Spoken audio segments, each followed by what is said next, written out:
Hey guys, I have had a great week, but I've been trying to figure out all week what in the world to share with you guys. And thankfully, Tuesday, I learned some great lessons from the Lord and thought it would be the perfect thing to share with you. Today, I wanted to talk a little bit about how ministry can be inconvenient. New to my channel, I would love for you to subscribe. I'm sharing the story not in any way to bring any glory to myself, because trust me, you guys, normally and naturally I would be stressed out, overwhelmed, annoyed, you name it, flesh-led attitude. But by God's amazing grace, this Tuesday, He was so kind to me. He orchestrated things to be a little less stressful and hectic to where I had dinner ready and I had nothing on my mind to accomplish, and so I was able to think clearly and give up my day for ministry, which normally would stress me out. But that day, by God's grace and His Spirit and His wonderful grace, it was totally easy and doable.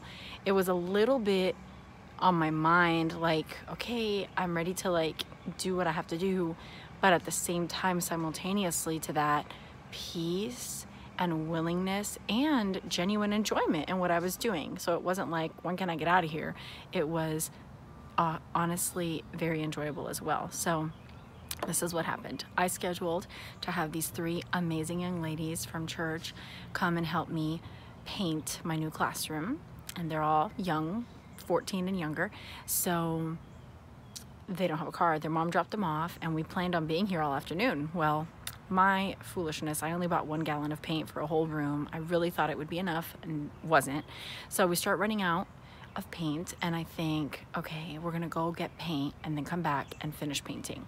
But I also discovered that what I made for lunch, they didn't like. And they are amazing young women. They would have eaten it, but I didn't want to make them eat it. I was like, I know you'll eat it. I don't want to make you eat it. So you're not going to eat it, so I'll make something else. In fact, let me take you to the food truck, and while we're out, we'll get the paint, come back, paint till your mom comes to get you. Perfect plan.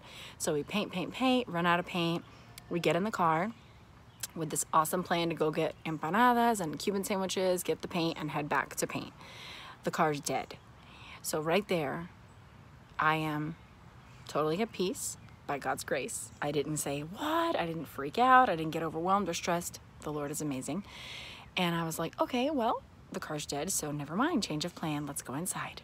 Went inside, whipped up whatever I could find in my fridge. I made chickpeas with potatoes. I cut up a bunch of fresh peppers. I gave them cheese and crackers. I had made banana bread that morning, so that and watermelon and whatever else they wanted was available to them. And we ate, and then we hung out for like 2.5 hours because their mom was baking a very elaborate cake to bless someone with that day, and she thought she had all afternoon.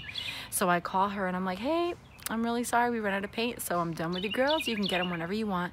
And she's like, I'm in the middle of baking a really, really complicated cake, and I just put it in the oven, and I have to be here to watch it. I was like, no problem. So we hung out in the living room, chatting it up for a good 2 hours, and had a ball. So 4-ish rolls around, their mom makes it, we talk for a while, they leave, and I go inside, and I'm like, okay, now I can fold this laundry, now I can do this, now I can do that. Well, my husband is home at this point, and he's like, hey, 20 minutes after they leave, hey, were we expecting anybody? We look out in the front yard, and there's an acquaintance with her 6 boys playing in my yard because her husband's a handyman and he was giving a quote next door. So I'm like, hey, that's so-and-so's wife. Let's go see her. So we come outside. We stayed out here for 1.5 hours, and I was going to a bridal shower that night. So it was just so funny to me. It was great. The boys had a blast. We all had a blast, but I was not prepared for these things. They were just coming up. And the Lord, by His grace, only by His grace, gave me the peace and the ability to just take it as it came and enjoy it and embrace it and look at it as a ministry opportunity. So then after all that was over, I was like, I have to go get ready for this bridal shower. Like, I'm leaving in 20 minutes. So I went inside, and it was the first time I was alone all day long, and I had time to reflect. And I was just like, Lord, you are so kind. You gave me time in the morning to exercise, do some chores, get dinner going, and freed up my entire day to teach me to just embrace whatever you brought my way and to sacrifice whatever I had planned. But you made it easy on me too, because I got things done. They weren't hanging over my head. It was easy to enjoy and find peace and joy in the day. And I was just able to acknowledge, like, okay, this was a day of ministry that you have set aside. Thank you. And I just learned a lot that day. The Lord is so kind. So of course, ministry isn't always inconvenient. Sometimes it's very, very joyful. Sometimes it's extremely inconvenient. And sometimes when our plans are altered or unexpected things pop up, we need to stop and to see, like, okay, Lord, what are you teaching me through this? We need to ask that question. Are you teaching me to trust you? Are you teaching me to just be at peace because you're in control? Are you showing me an opportunity for ministry here? And take that opportunity, you know?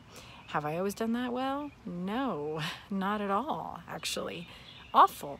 But God is powerful, and He's at work in us, and He will guide us through that. We just need to be willing and present ourselves as a living sacrifice for the kingdom, for eternal things that matter eternally. So I just thought I'd share that with you because the Lord was kind to teach me something new today, and He did it in such a gentle way that it was just, I don't know, just really brings me to praise Him and thank Him for His kindness to me and for the opportunities that He brings us in this life to bless others and to minister to others. So be on the lookout for those opportunities, and please feel free to share in the comment section if there's any that come to mind in your life. And thanks so much for watching, and please subscribe. Have a great day.